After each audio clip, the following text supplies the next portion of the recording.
You know, we need some analysis on the other side of the fence. We have a lot of guests who say, look, this market's going straight up and look how well we've done. Our next guest is the man who called the 2008 crisis correctly, and he's now saying, sell stocks. The signal is coming soon to sell. Raoul Pal is with us, former Goldman executive, and he's with us now. Look, you're used to spending time talking to Wall Street types. Well, please address our audience in the simplest English that you can muster and tell us why you think stocks are poised to go down sharply. So I think, I deal in probabilities, and I'm a macro guy, so my job is really to live a little bit in the future. And as you rightly said earlier, the market discounts all the news that we already have. So there's nothing in that. So the market's discounted and started to look at a more V-shaped recovery outcome. The question is that the most likely outcome from here? Now, if you think about it, when people start going back to work and we start opening up the shelter-in-place restrictions, if we look at what happened in China, Singapore, Japan, and other countries where we've seen similar things, what we find is that the economic output is still reduced because consumption is reduced.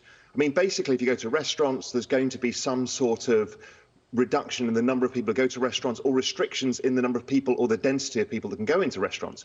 That applies to stores, it applies to a number of things.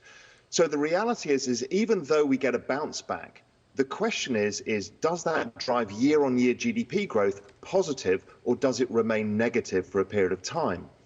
My fear is it could be negative for longer than we think, even though there is some recovery. And in that case, the market's probably overpriced the optimism going forwards. And my fear is actually there's a lot of companies with a lot of debt there and a lot of people with debt.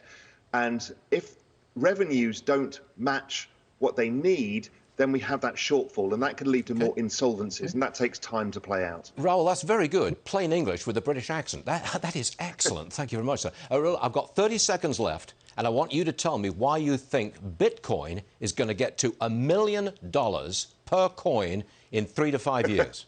Go.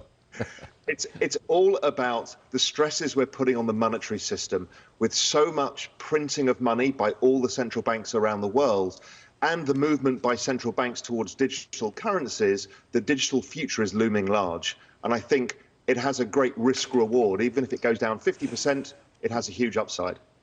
Wow, you even speak in sound bites. You agree with time constraints. I asked for 30 seconds and I got 25. That's really good. Raoul Pal, if you're not careful, you'll be back on the show. And we do appreciate, seriously, we do appreciate you putting out the other side of the coin. It's valued on this program. We like it. Thank you very much, Raoul.